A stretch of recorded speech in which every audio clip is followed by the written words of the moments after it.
மகன் தூய் ஆவியாரின் பேராலே ஆமேன். ஆன்ம வழிகாட்டி டிசம்பர் மாதம் 23ஆம் தேதி செவ்வாய்க்கிழமை. திருவருகை கால நவநாள் ஜெபம். ஆதித்தாய் ஆதி தகப்பன் ஜென்மத்திலே பிறக்கப் போகிற சகலரிலும் திவ்ய மகனுக்கு தாயாராயிருக்க தெரிந்து கொள்ளப்பட்டவளுமாய், அதற்காக வேண்டிய சகல வரங்களையும் முழுமையாய் அடைந்தவளுமாய், அடைந்த வரங்களை கொண்டு நடத்தின உன்னதமான புண்ணியங்களால் திருமகனாகிய இறைவன் உம்முடைய திருவயிற்றில் வெகு மகிழ்ச்சியுடன் விரும்பி வர பண்ணினவளுமாயிருக்கிற மாதாவே, உம்முடைய திருக்குமாரன் பிறக்கப் போகிற நாள் நெருங்கி வருகிறதென்று நீர் அறிந்து அவரை பார்க்கவும் அவருக்கு ஊழியம் செய்யவும் உமக்கிருந்த ஆசையை பார்த்து எனக்கும் இந்த திருநாளில் அவர் பேரில் ஆசை வர வேண்டும் என்றும், அவரை பார்த்து அவருக்கு ஊழியம் செய்ய நீர் பாத்திரமாய் இருக்க வேண்டுமென்றும் நீர் பண்ணின ஆயத்தத்தை தியானித்து நானும் அவருக்கு தகுதியான ஊழியம் செய்ய ஆயத்தப்பட வேண்டுமென்றும், நீர் பண்ணின ஆயத்தத்தினால் உமது பேரில் திவ்ய குழந்தை பட்ட மகிழ்ச்சி ஒரு காலம் என் பேரில் அவருக்கு வரக்கூடாதிருந்தாலும், எப்படியாகிலும் நான் இந்த திருநாளை கொண்டாடுகிறதில் உம்முடைய திருமகனுக்கு என் பேரில் குறைவராமல் மகிழ்ச்சி வர செய்ய வேண்டுமென்றும், நான் செய்யப்போகிற ஜெபத்தை உம்முடைய திருப்பாதத்தில் வைத்து என்னுடைய கருத்து வீணாய் போகாதபடிக்கு நீர் காது கொடுத்து என் மன்றாட்டை கேட்டருள வேண்டுமென்றும் உம்மை மன்றாடுகிறேன். ஆமேன். உமது அன்பில் நம்பிக்கை கொண்டுள்ள மக்களுக்கு புதிய துணிவை தரும் ஆண்டவரே, அரசின் மகிழ்ச்சியால் எம்மை நிரப்பியருள வந்தருளும் சுவாமி வந்தருளும். லூக்கா நற்செய்தி 1ஆம் அதிகாரம் 66வது இறைவார்த்தை. கேள்விப்பட்டவர்கள் யாவரும் இச்செய்தியை தங்கள் உள்ளங்களில் இருத்தி இக்குழந்தை எப்படிப்பட்டதாக இருக்குமோ என்று சொல்லிக் கொண்டார்கள். ஏனெனில் அக்குழந்தை ஆண்டவருடைய கைவன்மையை பெற்றிருந்தது. இது கிறிஸ்து வழங்கும் வாழ்வு தரும் நற்செய்தி. கிறிஸ்துவே உமக்கு புகழ்.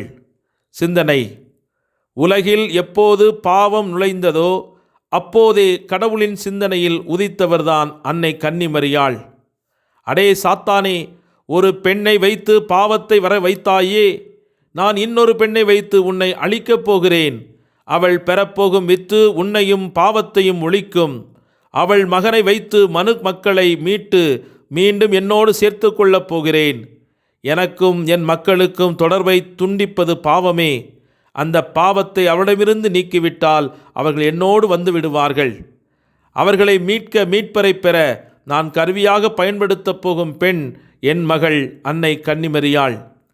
இப்போது ஏவாளை பார்த்து, அவள் உன்னைப் போல் திமிர் பிடித்தவள் இல்லை, ஆழ்ந்த தாழ்ச்சி நிறைந்தவள், என் மீது முழு நம்பிக்கையும் உயிருள்ள விசுவாசமும் நிறைந்தவள், உன்னைப் போல் கீழ்ப்படியாத பெண் அவள் இல்லை. கேள்வியற்ற கீழ்ப்படிதல் உள்ளவள். கடவுளை பெற்றெடுக்க மாட்டுத் தொழுவோமா? கேள்வி கேட்க மாட்டாள். கடவுளையே காப்பாற்ற எகிப்துக்கு ஓடிப்போகச் சொன்னாலும் கேள்வி கேட்க மாட்டாள். அம்மா, ஏன் என்னை தேடினீர்கள்?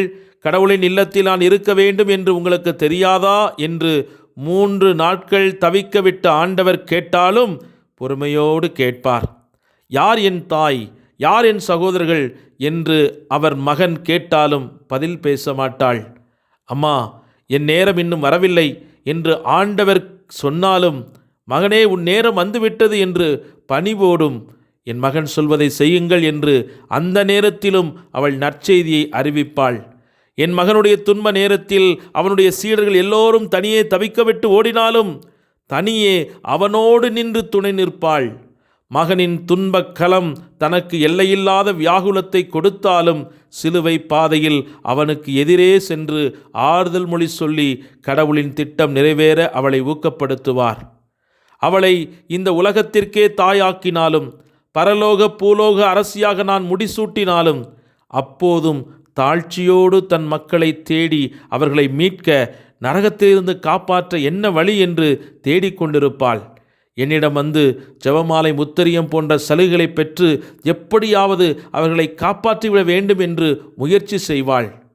எப்படி என் கபிரியேல் தூதர் நீ ஆண்டவருக்கு தாயாகப் போகிறாய் என்று சொன்னாலும் உடனே எனக்கு அடுத்த வேலை என்ன, எலிசபெத்துக்கு உதவி செய்வது என்று அடுத்த கணமே ஓடினாளே, அதைப்போல இப்படி கேள்வியற்ற கீழ்ப்படிதலிலும் உயிருள்ள விசுவாசம் நம்பிக்கையிலும் ஆழ்ந்த தாழ்ச்சியிலும் யாவற்றிலும் தியாகத்தோடும் இடைவிடா ஜபத்திலும் இறுதி வரை செல்லும் பொறுமையிலும் இன்னும் இன்னும் என் மகளின் பிரமாணிக்கத்தை சொல்லிக்கொண்டே இருக்கலாம். நான் உனக்கு கொடுத்த தகுதியை நீ இழந்தாள். இனி அவள்தான் புதிய ஏவாள். அவள்தான் மனுக்குலத்திற்கு தாய். மீண்டும் மனுக்குலத்திற்கு பரிசுத்த பிள்ளைகளை அவள்தான் ஈண்டெடுப்பாள் என்று அன்னை மரியாளுடைய மகத்துவத்தை இந்த கிறிஸ்து பிறப்பு நாட்களிலே நாம் தியானித்து அவருடைய வாழ்வுக்காக இறைவனுக்கு நன்றி சொல்லி அனைவரும் இணைந்து ஜெபிப்போம்.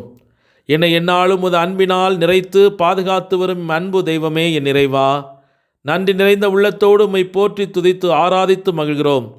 இயற்கையின் சீற்றம், மனிதருடைய பாசம் இவைகள் எங்களை கைவிடும் போது, ஏமாற்றும் போதும் உமது பேரன்பு எந்நாளும் எங்களை கைவிடுவதில்லை, கை நெகிழ்வதும் இல்லை.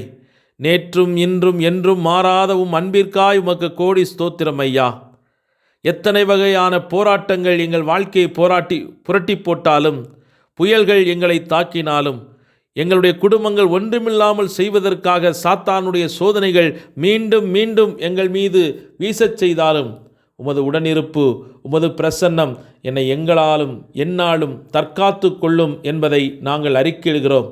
சிறு காற்றுக்கு தன்னை தகவமைத்து கொள்ளும் மரங்களின் வேர்கள் தன்னை ஆழமாக மண்ணுக்குள் புதைத்து தன்னை பலப்படுத்தி கொள்வது போல, பெரிய புயல் காற்றின் வேளையில் அந்த மரம் வீழ்ந்து விடாமல் வேர் காத்து கொள்வது போல, எங்கள் வாழ்க்கையில் வரும் இத்தகைய சோதனை வேளையிலே உம்மில் எம்முடைய விசுவாச வேர்களை ஆழப்படுத்தி எங்கள் ஆன்மாக்களை திடப்படுத்தி கொள்ளும்போது பெரிய பெரிய போராட்டங்கள், சோதனைகள், வேதனைகள் இவற்றிலிருந்து நாங்கள் தப்பித்து கொள்ள முடியும் என்பதை உணர்ந்தவர்களாக இன்று நாங்கள் அனுமதிக்கப்பட்டிருக்கும் அனைத்து சிலுவைகளுக்காக, சோதனைகளுக்காக, வேதனைகளுக்காக நன்றி சொல்லி அன்னை மரியாளைப் போல ஆழ்ந்த விசுவாசத்தோடும் நீண்ட பொறுமையோடும் மிகுந்த தாட்சியோடும் ஆண்டவரே உம்மை நம்பி உம்மிலே வளர எங்களுக்கு அருள் தாரும்.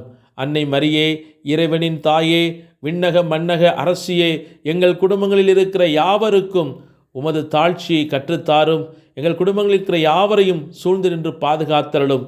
போதைக்கும் பல்வேறு தீய பழக்க வழக்கங்களுக்கும் அடிமையாயிருக்கிற எமது அன்பு பிள்ளைகளை தயை கூர்ந்து உமது அருளால் அவர்களை மீட்டு கொண்டு ஆண்டவர் இயேசுவைப் போல கீழ்ப்படிதலுள்ள உலகத்திற்கு பயனுள்ள மனிதர்களாக அவர்களை மாற்ற வேண்டும் என்று உமது அருள் வேண்டி உம்மிடத்தில் ஒப்பு கொடுத்து மன்றாடுகிறோம்.